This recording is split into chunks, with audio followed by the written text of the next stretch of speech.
Lorsque je n'étais qu'une enfant, je regardais le monde, je regardais les gens qui couraient dans tous les sens, je regardais les maisons et les voitures. Je me disais, cela ne peut pas être le vrai monde.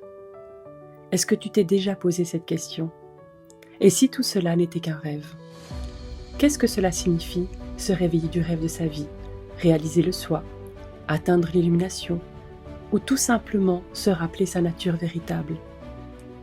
Reste bien jusqu'à la fin de ce podcast, je te propose une méditation, un soin du divin pour se réveiller du rêve. Je suis Nathalie. Dans Théos Podcast, je te parle du divin au cœur du quotidien. Je t'invite à revenir à une spiritualité simple, ordinaire et incarnée. Je ne te guide pas à rencontrer Dieu, mais je t'accompagne pour lever les voiles, pour te rendre compte que Dieu, que tout, que le divin est déjà là, en toi et en tout ce qui est, ici et maintenant. Tu l'as peut-être déjà entendu, les sages nous parlent de la Maya. C'est un mot en sanskrit. La Maya est ce voile d'illusion qui nous fait croire que nous sommes séparés, différents et limités, et que le monde que nous percevons est réel. Les sages et les maîtres à travers les âges et les traditions nous parlent du rêve, de l'illusion, et aujourd'hui, on peut nommer ce grand cirque un film. Le monde est une projection de notre esprit, principalement de notre esprit inconscient. Nous voyons le monde, nos vies, nos histoires, nos relations, avec nos prismes, avec nos perceptions. Pour le mental, il est très difficile de comprendre et de concevoir que nous sommes dans un film. Mais l'expérience apporte cette connaissance. L'expérience ne se force pas. Elle se dévoile lorsque c'est juste. Toute expérience mystique, divine, vient à nous lorsque c'est le moment, souvent lorsque l'on ne cherche plus. Je te partage également que plus je me suis aimée, plus je me suis rapprochée de Dieu, du divin, plus j'ai pris conscience que j'étais l'expression de la conscience divine, et plus je me suis libérée du film. Je t'en parle dans un prochain épisode. Ce monde est comme un rêve, nous dit Ramana Maharshi. Il nous dit également, le mental tourné vers l'extérieur crée le monde. Tourné vers l'intérieur, il devient le soi. Sydney Banks nous disait également, ce que vous pensez du monde n'est pas le monde. L'esprit humain crée l'expérience de la réalité de l'intérieur vers l'extérieur. On peut ainsi décrire le monde comme un film dont la projection provient de notre esprit, plus particulièrement la part de l'esprit soumis à l'ego. Se rendre compte que l'on était soumis à l'ego, que nos pensées provenaient de l'ego, est la première étape, et pas des moindres, pour s'en libérer. Ainsi le monde projeté et les autres sont la clé pour sortir de l'illusion. La projection extérieure nous dévoile les substances intérieures. Le Bouddha disait que le monde extérieur est le reflet de tes pensées. C'est métaphysique. J'aime dire qu'il faut alors jouer à Jumanji pour sortir de Jumanji. Il faut jouer dans le monde pour sortir de l'illusion du monde. Je te partage un extrait du livre de Pierre Leray-Guimet, L'éveil au cœur de la présence, aux éditions Aluna, page 217. Tout est prévu dans le film de la vie humaine, exactement comme toute l'histoire d'un film contenu dans un DVD, avant même de lancer sa lecture. C'est pour cela que, par clairvoyance, on peut savoir à l'avance ce qui va se passer dans la vie de chaque personne. Mais la conscience absolue n'est pas assujettie au film qu'elle crée. Ainsi, même si tout est écrit dans le film, le spectateur du film pourrait interférer sur la projection du film en cours. Le spectateur, qui est ici métaphoriquement la conscience absolue, n'est pas concerné par les lois du film. Il est en dehors du temps, il est en dehors de l'espace vécu par les protagonistes qui, eux, sont dans le film. Il peut aussi agir sur le film comme il le souhaite, en faisant une pause, par exemple, ou en mettant des passages en vitesse accélérée. J'ai coupé une partie de la citation et je te mets la conclusion de ce chapitre. La joie vient de la révélation que nous sommes présence sans forme, car cette présence, éternellement immuable, est libre du temps et de l'espace, libre de tout ce qui se passe au sein de la création de cet univers. Et même si l'univers disparaît, ça ne change rien pour elle. Finalement, l'univers est comme une bulle de savon pour le soi, mais c'est une très jolie bulle. Si tu le souhaites, je t'invite franchement à t'offrir le livre de Pierre Luret-Guimet, L'éveil au cœur de la présence. Je te mettrai les références en commentaire. Et donc je peux témoigner que grâce à l'étude du cours en miracle et à la présence de Yeshua dans ma vie, j'ai vécu de nombreuses expériences mystiques, notamment la sortie de l'univers, de toutes les matrices, pour ne faire qu'un avec Dieu, avec la conscience absolue. En particulier, bien que les mots ne suffisent pas pour décrire l'expérience, j'ai vu le film. J'ai vu l'écran sur lequel étaient projetés tous les films de toutes mes vies en même temps. Cette expérience non seulement m'a permis d'intégrer, au-delà de la compréhension mentale, que tout se déroule en même temps, que le passé et le futur sont des fictions du mental, mais surtout, j'ai cessé de croire en mes petites histoires individuelles. J'ai arrêté de croire que j'avais des mémoires. J'ai arrêté de chercher à vouloir guérir ou à contrôler. Car soyons honnêtes, franchement, on n'a aucun contrôle, avec toute la bienveillance qu'on peut porter à notre humain. Yeshua nous explique dans le cours en miracle que nous possédons toutefois un libre arbitre. Souvent, on entend les sages qui nous disent qu'on n'a pas de libre arbitre, que tout est écrit. Yeshua nous dit que nous avons un libre arbitre pour une seule chose, c'est-à-dire choisir le système de pensée de l'ego ou celui du Saint-Esprit. Et par cela, on se libère de l'emprise du film et on peut même changer de DVD. Le Saint-Esprit, du coup, c'est quoi ? Sans connotation religieuse, Yeshua nous explique, dans le cours en miracle, qu'il s'agit de la voie pour Dieu, étant donné que Dieu est sans forme, infini, insondable. Le Saint-Esprit, on peut le voir donc comme un pont entre Dieu et nous, humains, encore soumis à l'ego. Et il ressort des récits que Yeshua disait qu'il était totalement identifié au Saint-Esprit. On peut ainsi voir, à une petite échelle, que le Saint-Esprit pourrait correspondre à notre âme, si on considère que nous avons une âme individualisée, en tout cas dans l'expérience matricée. Mais cela reste encore limitant. Donc le Saint-Esprit, on peut l'imaginer comme la communion de toutes les âmes ensemble. J'aimerais ainsi te proposer un moment de méditation, comme un soin que tu reçois de ton âme, du Saint-Esprit, de Dieu, de tes guides, de ce en quoi tu crois, peu importe comment tu le nommes. Si tu n'es pas disponible pour le moment, tu peux mettre ce podcast en pause et revenir plus tard. Et trouver un instant où tu t'installes confortablement. Prendre un instant cocon pour toi, dans lequel tu n'as rien à faire, tu n'as rien à réussir, et tu n'as personne à devenir. Tu peux te poser tranquillement, assis ou couché, même en nature, même dans ta voiture. Ne cherche même pas à te détendre parce que si tu cherches à te détendre, tu irais à l'encontre de ce que la vie te propose présentement. Donc simplement sois présent à ce qui est là. Et tu verras que tu vas pouvoir sentir que ça se relâche, ça se détend. En étant simplement présent à la présence. Tu prends contact avec la météo interne, avec ton corps. Est-ce qu'il y a des tensions, des sensations, des picotements ?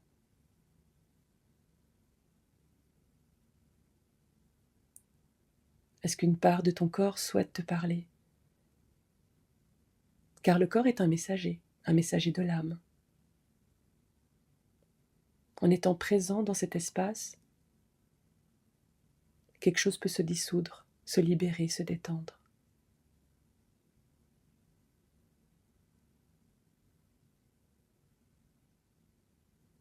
Tu peux également prendre contact avec ton corps éthérique, le réceptacle de ton énergie vitale. Et sans chercher à changer quoi que ce soit, comment tu te sens au niveau de ton énergie ? Comment c'est là pour toi ? Comment tu te sens ?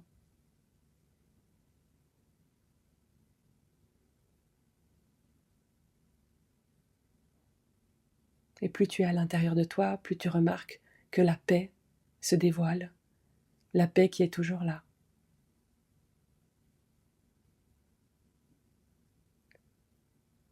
Tu peux scanner ou prendre contact avec ton corps émotionnel. Est-ce qu'il y a des émotions qui sont là?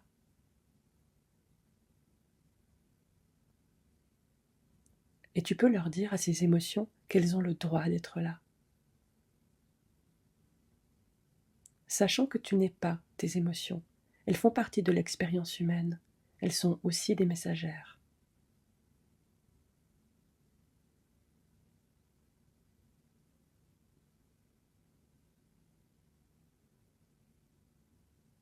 Et tu peux prendre contact avec ton corps mental, le réceptacle de tes pensées.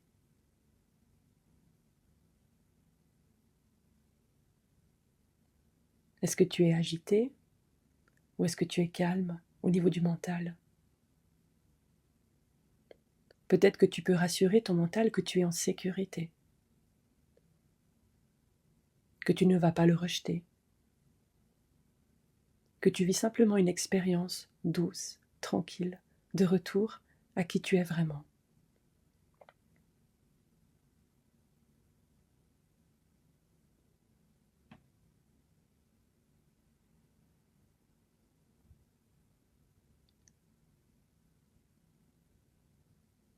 Je t'invite à porter le regard maintenant sur ton souffle, sur l'air qui rentre dans les narines et l'air qui sort de tes narines. Rien d'autre n'existe à part l'air qui rentre et l'air qui ressort. Tu n'as rien à performer, tu n'as rien à prouver dans cet instant. C'est simple, c'est ordinaire, c'est naturel. Tu inspires et tu expires.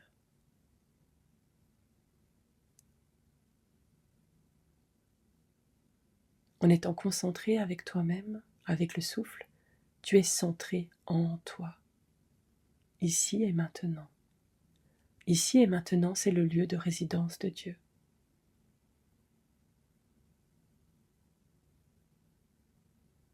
Et pour aller plus loin, dans le ressenti, dans l'expérience,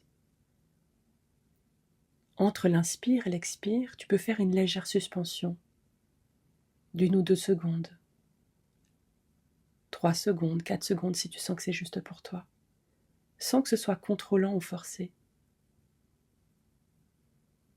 Tu peux même imaginer que tu inspires depuis ton chakra racine, depuis la terre, jusqu'au sommet de ta tête, et quand tu arrives au sommet de ta couronne, tu fais une légère suspension et tu ressens ce qui se passe là, au niveau du chakra coronal. Et ensuite tu expires depuis le sommet de ta tête en direction du chakra racine, en direction de la terre.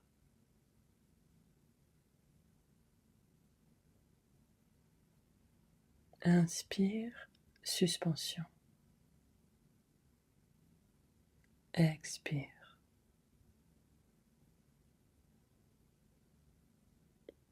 Goûte la saveur de la suspension dans laquelle il n'y a rien. Entre l'inspire et l'expire se trouve le néant, l'absence de pensée, l'absence d'ego.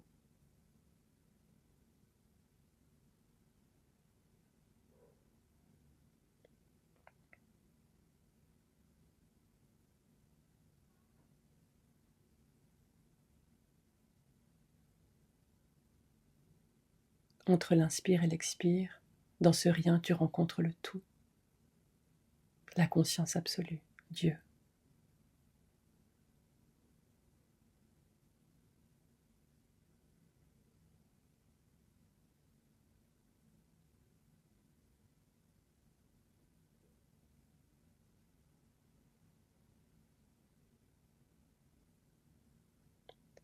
En changeant le système de pensée qui était axé sur l'ego, y compris de manière inconsciente, tu te libères de l'emprise du film, étant donné que le film est la projection de ce qui se passe à l'intérieur de toi.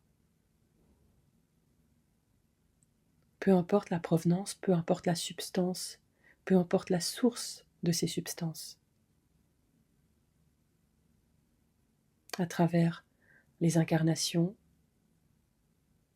l'héritage transgénérationnel, les mémoires karmiques, même les mémoires des autres planètes.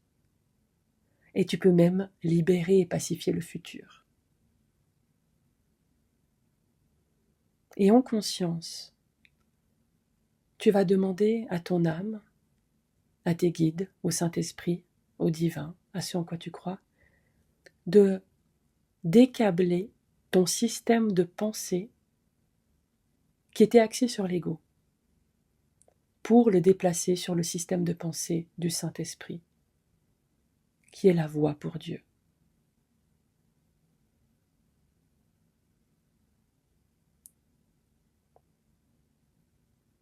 Donc du coup, tu peux dire, silencieusement ou à voix haute, comme c'est juste pour toi, je demande au Saint-Esprit de déplacer mon système de pensée qui était figé sur l'ego pour le placer sur le système de pensée de mon âme, du divin, du Saint-Esprit.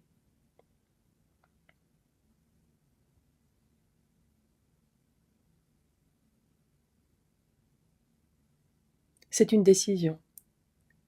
Et en cela, tu as le libre arbitre.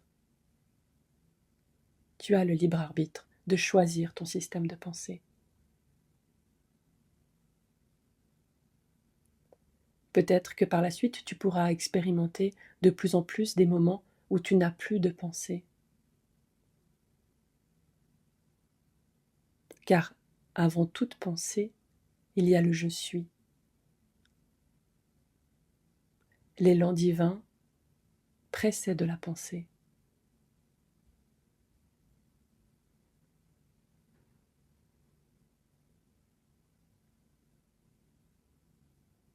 Ainsi, dire que l'on trouve la paix en se réveillant du film est insuffisant. Car on sait alors que l'on est la paix, on est la joie, on est l'amour.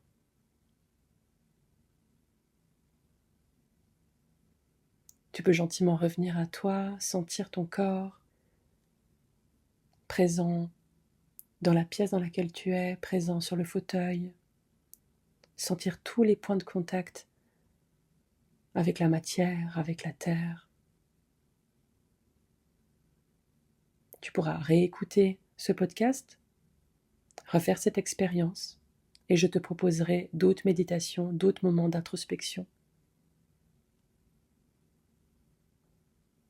Du coup, qu'est-ce qui se passe concrètement ?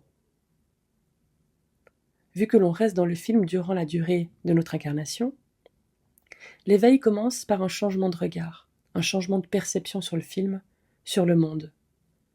Le monde semble inchangé concrètement. Tu as toujours le même travail peut-être, tu vis au même endroit, tu côtoies les mêmes personnes, mais tu remarques que c'est toi qui as changé à l'intérieur. C'est devenu plus doux, paisible, simple, et tu t'émerveilles dans l'ordinaire. Ensuite, tu peux vivre ce qu'on appelle un changement de projection. C'est là qu'on parle de métaphysique. Cela signifie que ce sont les bobines du film, les substances dans ton esprit qui ont changé, qui se sont pacifiées. Et peut-être même que tu regarderas un nouveau DVD, un film heureux, sur une autre temporalité, avec un niveau de conscience plus large, avec un regard d'amour. Mais cela n'aura aucun impact pour toi, car tu sais qu'en réalité, tu n'es pas dans le film. Mais maintenant, tu projettes le royaume de Dieu sur terre, dans le monde. Si ce message t'a plu, n'hésite pas à t'abonner à Théos Podcast et peut-être même à partager ce message autour de toi pour semer des graines de conscience et s'éveiller à l'amour, à ce que nous sommes véritablement, à se rappeler le divin en soi et en tout ce qui est. Je te dis à tout bientôt pour la suite des aventures et je demeure à ta disposition. Si tu as des questions, tu peux m'envoyer un mail. Je t'envoie tout mon amour. Nathalie.